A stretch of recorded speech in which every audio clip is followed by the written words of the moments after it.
Hello everyone and welcome to another video. This video is all about video editing, but also how to make Slidecasts and how to record podcasts with a variety of software. As you can tell, I'm alone here in the beginning, and this is just a bit of a video, just showing you what OBS can do, Open Broadcaster software, which we'll get into by the end of this video. Now, without further ado, I'm going to just hand it right off to Tina, who will talk about Slidecast for just a little bit. As Lucas said, we are using this short little video to show you how you can make videos and podcasts as well as Slidecasts in the same way that we are doing. Well, in order to do that, we thought we'd provide you with some examples first. You've already seen Lucas in a video that he did by himself, and this is now an example for what we do when we do Slidecasts.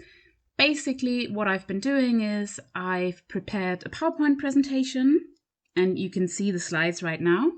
And I'm also right now recording a separate Audacity file, which I will then combine with the slides in a video editing software program. In my case, it'll be OpenShot Video because that works the best with me. But there are, of course, other options.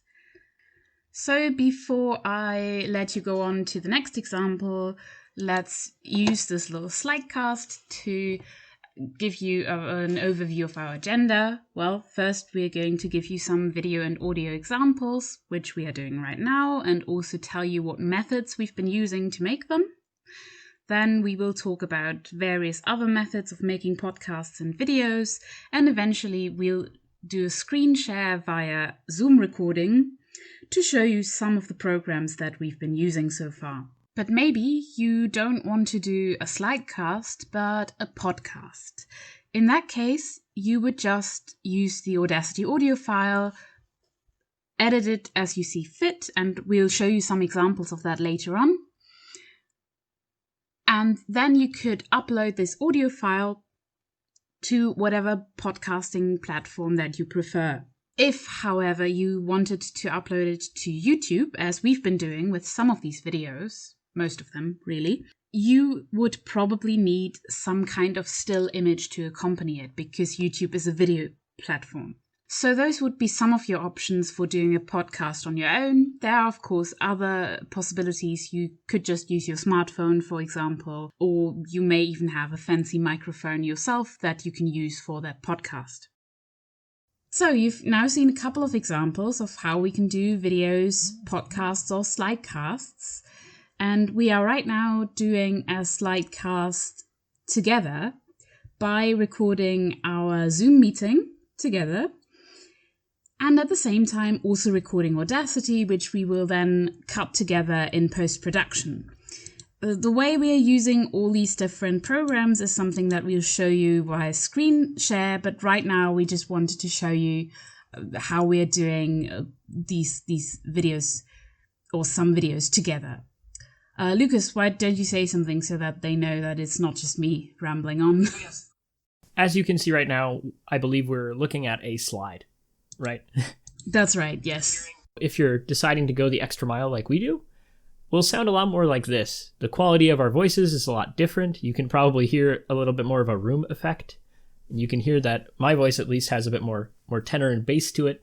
And the way we are achieving this is that we are not only recording on Zoom, we are recording at the same time via Audacity.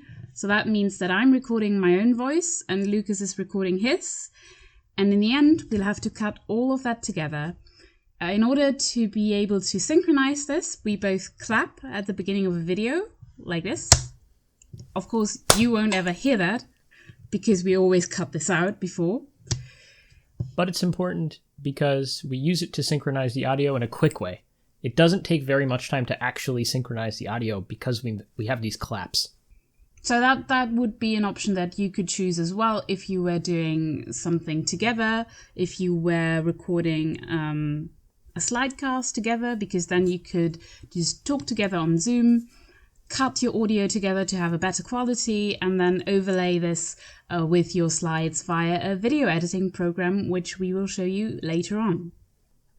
during the COVID-19 crisis, a lot of podcasts actually use the same synchronization tactic, even over Zoom, that we're using here, and that's actually what inspired us from the Chapo Trap House podcast.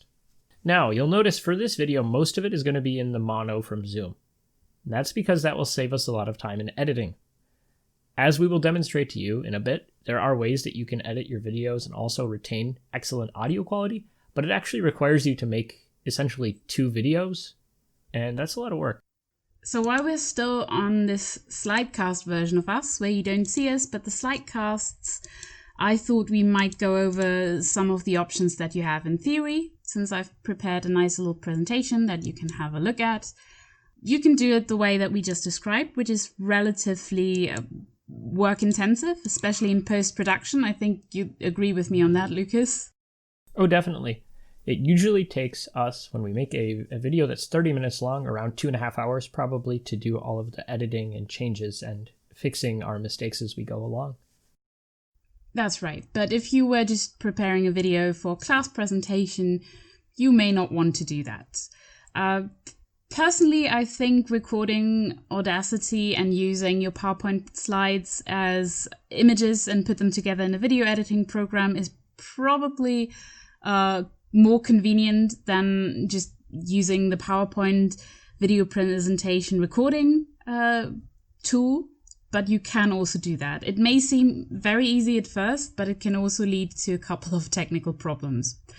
So that is why we are choosing this other option, even though it's a lot more work, but it gives us a better outcome in general. And it's also there's an element of your own anality to it all. How specific you want your edits to look, how you want everything to sound.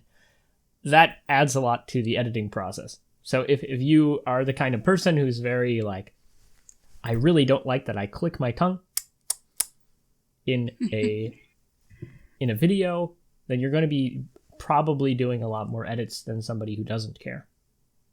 You can also edit out a lot of ums and uhs, which if you're really perfectionist about it, will take you a lot of time, and it'll also make you wish that you could do that in real life as well, because you never notice how much you actually say until you do an audio editing. So these are a couple of your options that you have if you just want to make a slidecast. Use Audacity, record an audio file per slide, add that to the presentation. Use the PowerPoint feature itself, or record an audio file for your entire presentation and then save your presentation as images so you can cut them together in a video editing program. If you wanted to make just a video, you again have a couple of other options. You could use your smartphone, you could use an actual camera, you can use Zoom, and we'll have ourselves on screen very soon so you can see what that would look like if you would have a conversation with somebody else via Zoom that you would then record. But you can also use your laptop camera, webcam, and record with programs such as OBS Studio or Captura. There are others as well, I'm sure. Those are just the ones that I'm aware of. I would recommend sticking with our recommendations because ultimately we're talking about things that have a lot of discussion around them already. If you're looking for technical difficulties that you're going to maybe face if you're using OBS, for example, there's going to be all kinds of forums and ideas that are out there to discuss it, and the same with Audacity. If you're working with something else entirely different, you probably won't have as much access to other people. And ultimately, when you come across certain problems, it can really matter to have someone who's familiar with the software on the other side of the screen somewhere. And if you want to do just a podcast, no video at all, then you could, of course, also use Audacity and edit it to your heart's content. You can use any other audio recording program as well. You can even use your smartphone. It just depends on really what kind of quality and what kind of audio you are looking for. If you are doing a podcast with several people, then, as Lucas has already hinted at, Zoom is a good option because it also allows you to record and only use the audio file. As we've said and shown you, that will give you a different quality than if you record via Audacity during the Zoom call and then cut your different audio tracks together. Also importantly, you face a different problem when you can't see someone's face in your recording. So if you don't have Zoom on, you're going to miss these visual cues, like if somebody nods their head to encourage you to continue talking, or they raise their hand because they want to talk. You won't notice that at all if you don't have cameras on. And that will make it a lot easier to interrupt each other, and I already interrupt quite a bit. So that's already a problem of mine, but it's made a bit better when I have facial recognition with another person, and I can give them kind of a signal. Agreed. And you're not limited to just 2 people in your podcasts either. You can have a Zoom call with, I don't know how many people, 3, 4, 5, probably unlimited. But if you haven't got a Zoom license, that will then limit the time you have for your recording. I think if you don't have a Zoom license, if you're using it for free, then that'll give you 30 minutes if you're recording with more than 2 people.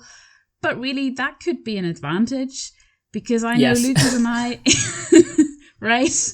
We have a tendency to go on for way too long. And if you're limited to 30 minutes, that's probably a good thing. Exactly. So when you actually are in a Zoom call like this one, by the way, we've been in the same call this whole time, even though there was a cut just there. Still the same video, still the same audio chain. You can kind of see how it looks right now. This is gallery mode. And when you record, you actually need to make sure it displays the mode that you want. Sometimes you want a video that roams on to different people. Like it can zoom in on one of us and then zoom in on the other one when they speak. Thus maybe the name Zoom. Who knows? But we prefer the gallery mode just because it gives us a display of both of us at the same time. And if someone does something super embarrassing, half the people are looking at someone else. There's also a couple of other features that you can have if you're on screen through your Zoom call. For example, Lucas is not actually sitting in a conference room, I think. I'm not. And that's part of the power, right? We can do, if your computer supports it, you can change your background very easily on Zoom. You can also do that with Open Broadcaster software. Well, whereas I'm using my actual background, you can sort of make out my bookshelf there. That's an actual one. I don't think there's stock pictures that look that messy. Well, maybe they are, but... And of course, you can always take a picture of your room when it's beautiful and perfect and put that up behind you, and that's really the pro move. Do that in podcasts or videos with philosophers. I read that somewhere. Somebody made a picture of their background, put it there, just to make the philosophers assume something about reality, which was perfectly reasonable to assume, that they were seeing his room, but just not true. There's a lot we can do. So we've now switched to this mode where you can see us both, because we are going to show you the various programs that we're using via screen share, and that works pretty well using Zoom and using the video function of Zoom. Do you want to share first, or should I? I think it would be best if I start. Okay, go ahead then. By the way, we just cut the video, and the idea was that we're going to start the sharing, but I actually want to show you a whole bunch of different things. So right now, both Tina and I aren't actually synchronizing our audio at all. And that's why this part is going to be in the mono as well, because it's impossible really to do it any other way. But if Tina wants to, she could actually be stereo and I could be mono. No, I think I'm out of solidarity. I'm staying mono as well. All right, thank goodness. That saves us some editing problems, doesn't it? So the first thing I guess I'll do is I'll show you how we do this. All right, so there we go. You can see Audacity here. This is what the Audacity panel looks like. Usually you want to select Windows Direct Sound if you are using Windows. If you're not, you're probably going to have to use Enemy. And usually when we're recording, we're using an audio track that is like this. It has 2 levels. This is a stereo track. Use stereo tracks because they sound better. It's the main simple reason. That's now, right. It's already recording my voice, and you can see the waveforms are showing up. if you're doing this as we are with 2 people or more, remember that everyone has to do the Audacity recording, because as you can see right now, nothing's recording even though I'm talking, and that's because Lucas is using Audacity. I'm not. So yeah, if only one of you is recording Audacity, it will be a very one-sided conversation. And there are ways to actually record the audio from your computer too, but it creates this very frustrating moment where one person has to listen to themselves talk the whole time. And that is something nobody really wants to experience. I agree.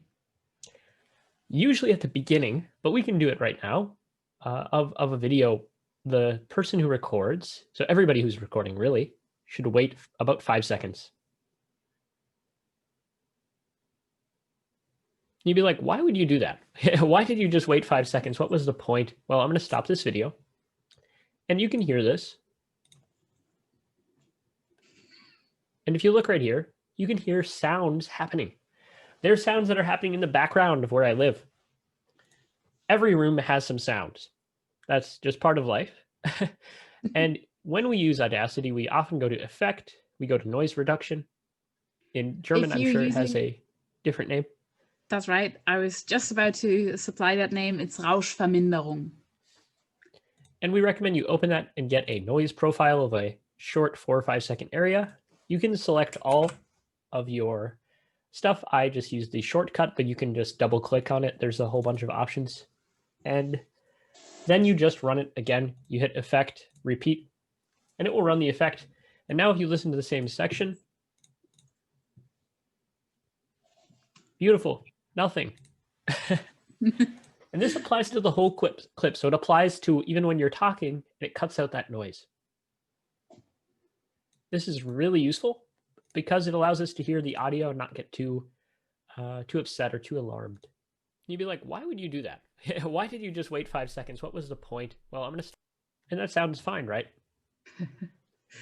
Now, for all intents and purposes, I'm just going to show you a little bit more. I clipped just this little bit so I can do some simple edits. You'd be like, why would you do that? Why did you just wait 5 seconds? And that's my voice, right? Usually, when we are making this, there's a certain compression issues. And part of that is like, I tend to move back and forth when I'm talking, and that will change the volume of the microphone.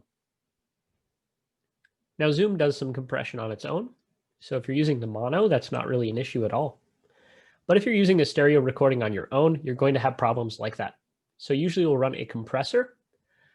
But before I run a compressor, I usually run some equalization. It should be listed as graphic EQ or something along those lines. It depends on what version you're using.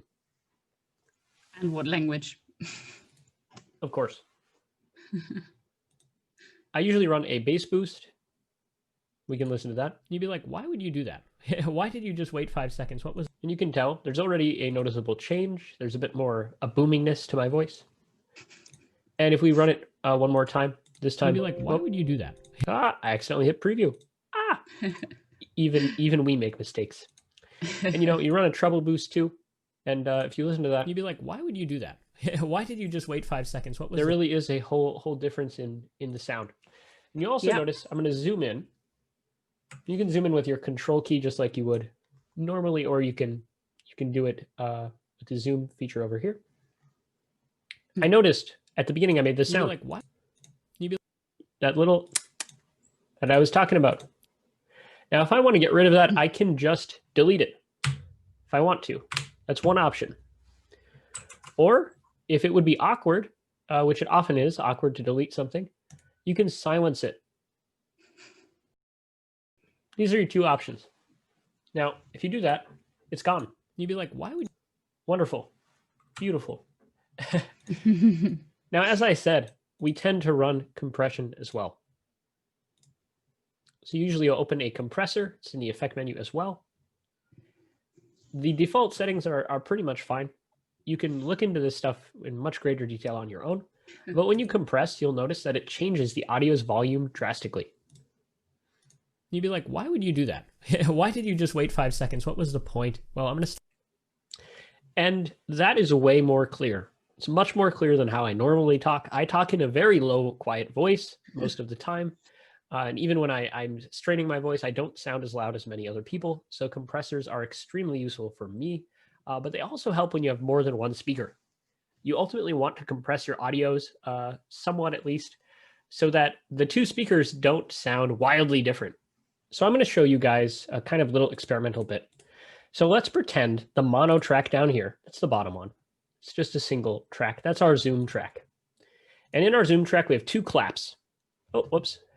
Recording in the wrong track. In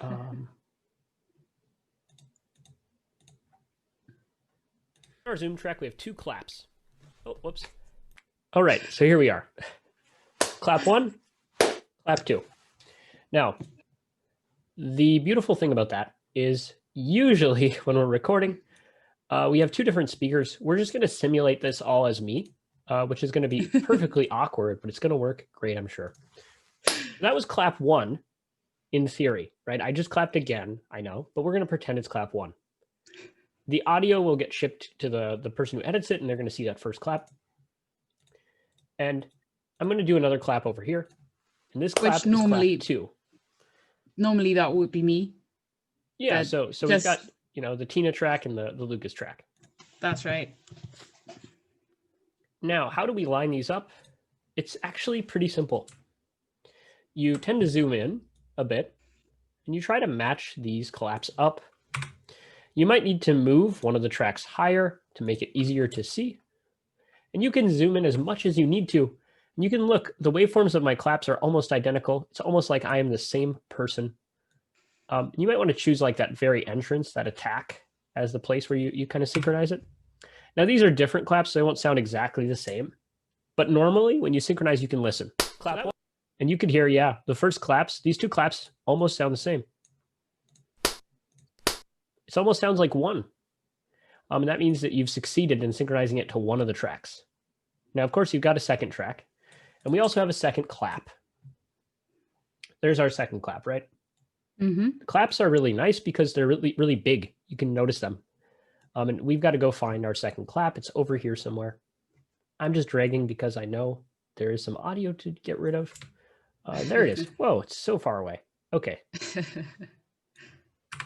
Well, it's not that far. There we go. Now we do the same thing over here. Of course, these are a little bit less than perfect just because they are different claps, right? But if we listen, the same thing might happen. Yeah, it sounds like a single clap. That means both of the audio tracks are synchronized between the two speakers. So if one speaker stops talking, and then the other speaker speaks in that gap, it will fill in naturally and correctly. But that could be problematic if you, say, deleted audio like that. That would be really bad. So when you do delete audio, and you can actually get rid of the mono track in the situation because it's done. You don't need it anymore. When you record further, or when you edit further, I should say edit further. You don't record further. When you edit further, you need to delete from both or as many tracks as you're using that are stereo tracks. This will keep you synchronized. You cannot do like microsecond, get rid of the because when you do that, you're going to be getting rid of only part of it, and you're going to change the whole dynamic and move everything just a little bit to the left, right? A little bit faster. So it might be better. If there are or stuff that you only want to delete from one of those tracks, then you can always silence it because that won't affect the dynamic of the two tracks.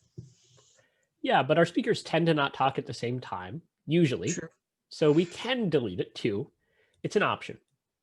And when we do, we maybe look at this. This is probably not a nub, but it certainly looks like one. I know. Nope, it's not a nub, but let's pretend it is. Now, if you delete this, it would be really awkward because the text, the speech that's happening is really close now. And with that in mind, maybe it is better to silence. That's what we do sometimes. But as I said, the key is if you're going to delete from both in the same amount. Well, I think that's all that we have to say about Audacity, but I'm sure that the program has other little features, other tricks that you can use to edit your audio track. And there will be other audio programs as well, which probably work roughly the same way, but may have different features, different advantages, or they may just, appeal to you more because of how they look and how they are operated. So we'll encourage you to do some research on that yourself. If you do use Audacity, you are by no means the only one who's doing that. We are not the only ones doing that. So there'll be lots of tips and tricks and creative ideas on the internet that you can use for yourself. I'm now going to show you how OpenShot Video Editor works, which is the video editing program that I use. I think, Lucas, you usually use HitFilm Express, right? I used to, but I also use OpenShot primarily now. Okay. I'm in the market for a new video editing software. I had my own issues with HitFilm, just as Tina did, and Yes. I'm personally going to probably try out DaVinci Resolve in the future, but we'll see. So I think what you can take from this is that you have to find what works best for you, and do explore. There'll be programs that you maybe discover that may be better than what we're showing you right now. And OpenShot is certainly the most easy to use. It's very straightforward. It has almost like it's very difficult to mess up in OpenShot. So that is true. And Lucas, I just ran into some problem that some of you will also experience if you film with Zoom, which is that Lucas is the host of this video. And so I can't actually share my screen unless Lucas allows me to. So Lucas, would you please allow me to share my screen? Thank you. There we go. Good luck. Thank you. Now it should work. Okay. I'm now sharing my screen, I believe. This is OpenShot Video Editor. Lucas, can you confirm? Yes, I can. Wonderful. Okay. So usually if I'm at this stage where I'm using the video editor, I've got both my PowerPoint converted into JPEG files, as well as the audio that we're using. So I'm now going to use the ones that we recorded for another video earlier this week.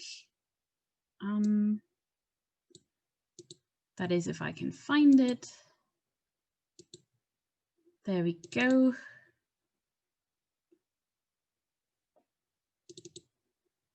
First, I'm going to open all the image files. It's asking me whether I want it as an image sequence. I don't, because that's a short video, and that makes it all more difficult than it needs to be. So if I just have it as a picture, that's perfectly fine. That's actually the easiest way of doing it. It does mean I have to click no, no, no all the time.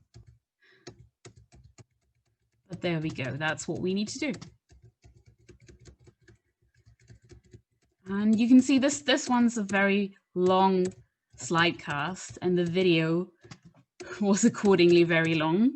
I think hypocritically, we recommend that you make it shorter than this, although I know that we often fail at this. I'm now opening the audio file as well.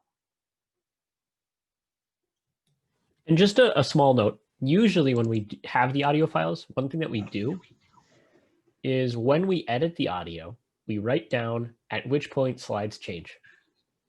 That's right, because that's really, really helpful, and you'll want to do it while you're editing the audio because that saves a lot of time. Yeah, and you don't need to do that, but you certainly can.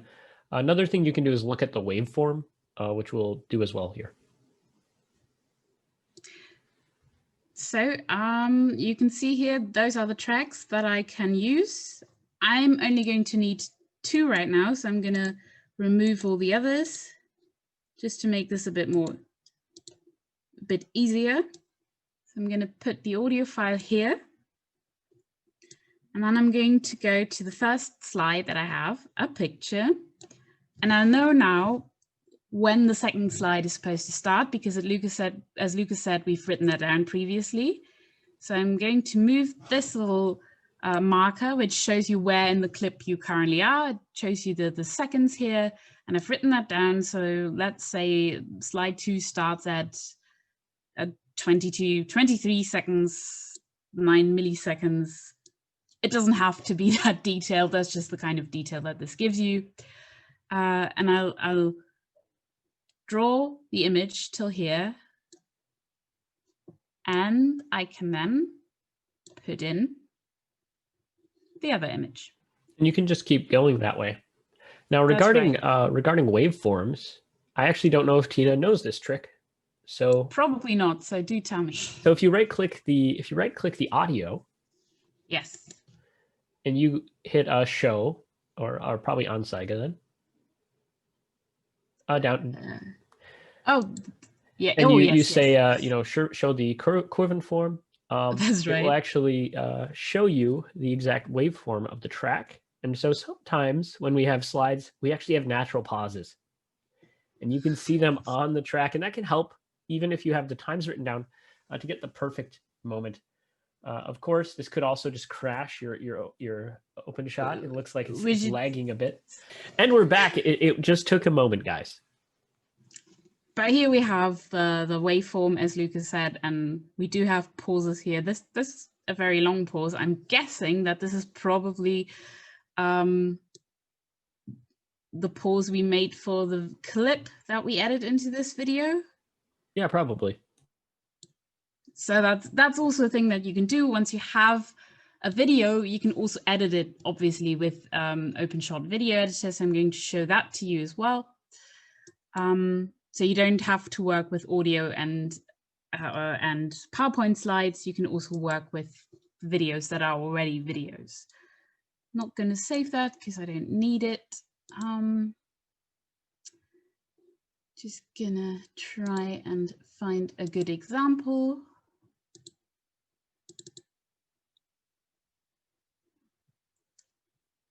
Well,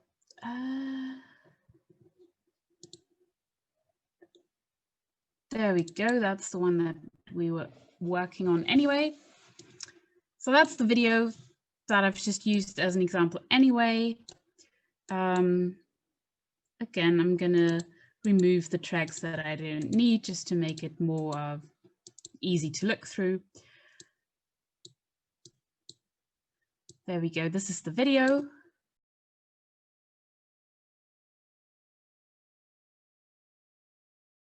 You can listen to it. This is one of the teaching videos that we do sometimes. And now you've got this video here, you can play with it. Let's say you don't like the slide, you don't like what we're saying on it. Well, that is probably the video that you're making. We're not encouraging you to take our videos and edit them because you don't like us. But you can put a little cut here with this tool, this scissors tool. Now you've got two videos. So already you could move them around, switch up the order, or you could make another cut. Let's say you make the cut here. And now you could right click and remove that bit. Oh, you just removed both of it. And that's because I forgot to unclick the other video. So I'm just going to click this one. You can tell it's framed red. Now I've only removed the one that I actually wanted to remove. So do be careful if you do that, because sometimes you just forget, as I do, but you can always just, go backwards. And then you can move those two together. And now you've got a slightly edited video. Depending on what you need to do, you can do that. You can repeat that. You can, again, move the order of the video around. It just depends on what you've been doing and what you need to achieve. There we go. Sometimes there will be a little transition. Now you've completely muddled this video up, but maybe that's exactly what you wanted to do. Lucas, is there anything else that I can show with OpenShot Video Editor? You might have some ideas that I don't have. I think the final thing that I would just say is exporting the video. That's true. So when you go to export the video, there is a very simple setting that you probably want to select, which is under Video Exportieren or Export Your Video. There actually is if you click on that. Video? Yep. Yes. There's actually a setting that is very helpful for us, which if you go to a profile, you change it to what you need, a web probably, and then you can change seal, you can change your goal, And you can Oh choose yeah, that's perhaps. here. The No. ordner. That's not what I meant.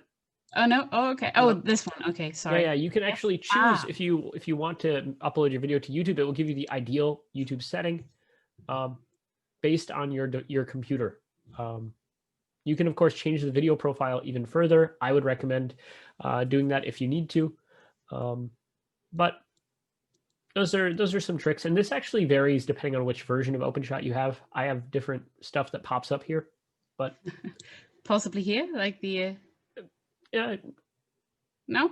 it's different, but that's okay because these are the kinds of things you have to look through and learn about. That's right. But you can see there's a couple of things that you can play with before you export your video. This is not something that we can really tell you right now because it depends on what you want to do with your video. So do research this, do Google it. There'll be other people who've worked with it and can give you some advice. And we're using that as well. If we want to do something that we haven't done before, we're going to Google it and try and see what other people are doing. So you've named it something, blah. You've chosen where you want to save it. And then you're going to click export video. And it's probably going to take quite some time, depending on how long it is. Once it's finished, it'll turn green and you can just click finished, erledigt. I don't know what it says in English, but then you'll have your video. All right. And I think that basically wraps up OpenShot. And there's one other bit of software we're going to look at, which is Open Broadcaster software. The first thing you'll notice when we have this elaborate cut is that suddenly my video is missing. And that is because OBS, Open Broadcaster software, also uses my video. And so it stops me from using my video in Zoom. That's just how it's going to have to be. So this is basically what you'll see if you open up OBS. The first time you do it, it will ask you, do you prefer to stream? Do you prefer to record? That's because this is broadcasting software used to broadcast primarily video games across streaming networks. Oh, wow. Are you playing a video game right now? I actually have Among Us open for this very purpose. Oh, okay. I was thinking I could recognize Among Us. Yes. And that's quite the point. So have no fears there. You can already hear the audio coming in, right? And you'll have to make sure that your audio and microphone setup are correct. Manually, that's going to be on you. But the most important thing is you have scenes here. So for example, you'll need to add your video capture device. Now I already have mine configured, so I'm not going to show you how to reconfigure one. But typically when you hit OK, oh, you got to select it. It should pop up. There I am. It's me. Hello, Lucas. And this isn't the standard resolution. You can move around with this. You can play with it. You can do all kinds of different little tricks with it. You can make it smaller. You can make it bigger. And this is part of the beauty of OBS and why it's useful. Because let's say you're doing a PowerPoint presentation on OBS, you might put yourself in the upper right corner like this. Or if you're, say, streaming. You can add all kinds of different things. You can add images. So if I decide to search out an image, I will hit create new. This is just an example. I'll browse. I will find an image, like my lovely image of these chairs. I'll drop them right in, taken from Pixabay, completely legal for me to make videos with. You'll need to control layers. So whatever's on top is what is on top. So if I put my image underneath, then my video will be on top of it and you can still see me. This can also be done for, yeah. Of course you can do that with the slide image files that I used, but I think with OBS it's probably easier to just use the PowerPoint, right?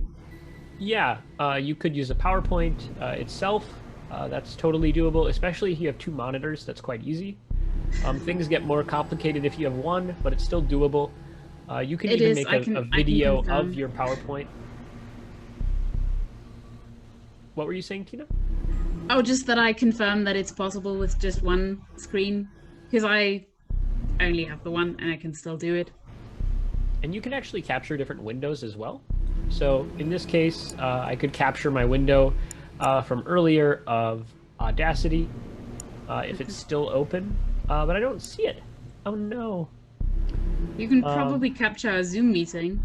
Yeah, I could capture our Zoom meeting. There's actually the Zoom .exe. I can show the meeting controls. I can capture PowerPoint, individual windows like that for various purposes. For now, I won't show that. You can also capture media. I wasn't going to show a video clip because I don't have any video clips on hand. My computer just kind of got rebooted. But I could show you a game capture. It's the same concept. So typically you just will grab something. It will be an available option. You can choose between an application or a window. So if you use a player like VLC, it should be an option for you. In this case, let's say I capture an application. I hit OK. Oh, I did it wrong. So it says capture any full screen application. So I have to actually open it as a full screen and then it would show up, but we can't see that. So maybe it would be better if we captured the whole window, right? This is actually important though, because sometimes we want to hide what we're doing except when it's open for us. So that gives us some different options. So if I open up Among Us, now it's right there. Lovely, I can put the video back over it, so I'm visible. And this is kind of what we could see. Maybe this is where we start our video. So we start recording, and we say, hello, I'm here to explain to you how to record a video on Among Us. Blah, blah, blah, blah, blah, blah, blah. And then we eventually stop recording. Recording, the way that it works in OBS is it shows you actually where it will get outputted. It will drop in the videos for me. And that's good enough. You can change the type of format. You can change a lot of different settings visually, but most of those should automatically be okay. There are a bunch of different output modes that you can, if you go into the advanced settings, you can go crazy with this stuff. And that's perfectly good and fine. We're not going to get into the devil in the details, but we just wanted to show you that there's this very good, very manipulatable broadcast software that we can do a whole lot with. The sheer amount of things we can do in a scene are a lot different than with your other software. And that's why we recommend OBS for more complicated things. And it's all for free. But Lucas, what do I actually do with the scenes? Because you can already capture so many different things in one scene. Why do I need more than one scene?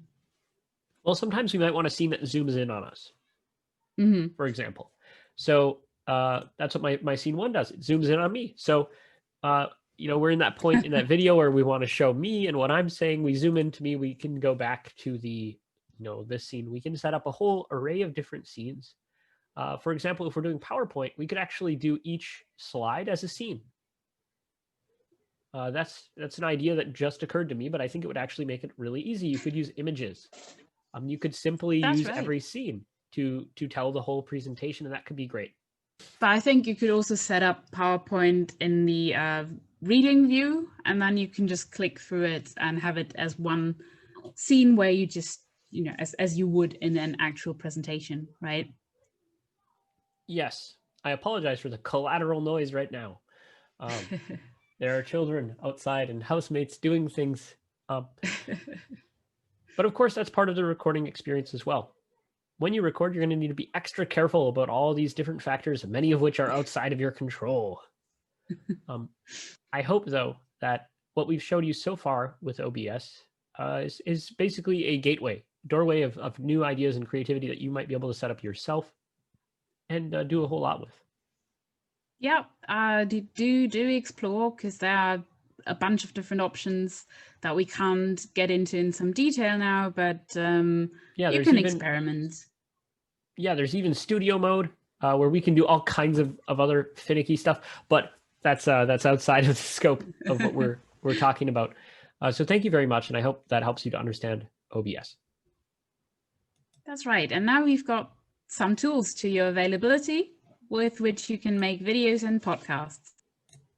All right, so I'm sharing my whole screen this time. We have a couple resources that we think are really important for videos and podcasts that are beyond the software. One of them is an audio one. It is the YouTube audio library, which gives you all kinds of music that you can use in your videos. It also explains what the licensing restrictions are. A lot of these are using a YouTube audio license type, which means you can freely use the audio track in any YouTube video, and this also usually includes all other material that you would make in 99% of cases. So as an example, you could look for sound effects like kids playing. You don't need that one, Lucas. I do not.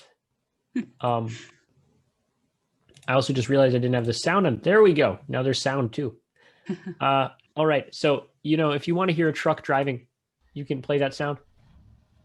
Well, this isn't what I want. I actually want some straw squeak. These might be something that you need in your video, maybe not. You never know. Usually, you're probably looking for something like music, maybe some calm music to start your video off with.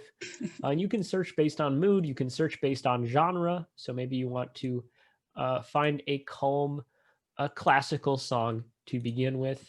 And there are literally so many options. So we could just listen to one. So you skip a little bit in. Yeah. This is exactly what I wanted. And guess what? You can just download it just like this and you have it, right? That's wonderful. And it's really easy to integrate with your videos, especially using OpenShot. You just put that audio in a separate track. Yes, as we've shown you with the various tracks that I deleted because I wasn't using an audio track in addition to something else at that moment, but you always can. And it can be fun. Now, the other resource is actually, oh, look, this chair image. Where did that come from? It's called Pixabay, and Pixabay is a open, free, basically a place where you can get commercial use, no attribution required images. But not just images, you can also get videos, little clips, and this has been extremely helpful to us. I use this to get my backgrounds. I constantly change my Zoom background. This is just the newest iteration. And you can see that, it tells you the license right here. Some of them do require attribution and some don't. But we can find literally all kinds of things. If we're looking for videos, maybe we want to find something Gothic, we type in Gothic, and we have all kinds of options. It looks like most of them involve Gothic, architecture. Churches and architecture, but that's perfectly fine. Maybe we need to search scary. There's all kinds of different things we can search for, videos, images, vector graphics, photos. Sometimes we want beautiful photos of a place. Maybe we're looking for a picture of Australia. It's as easy as that. And we can look through and say, oh, I really want to use this cute koala. We click on it. It is free for commercial use. No attribution required. Wonderful. Usually you'll have to do a CAPTCHA, something like this. It's pretty typical. And after that, Lucas, obviously you'll have things. You have easy access to your koala image. And you can use that to pep up your PowerPoint presentation. And PowerPoint has a very handy little feature called Design Ideas, which will give you wonderful ideas of how to place your images on your PowerPoint slide, and it'll look very nice and people will be impressed even though you hardly did anything. Oh, you've got a new background, Lucas.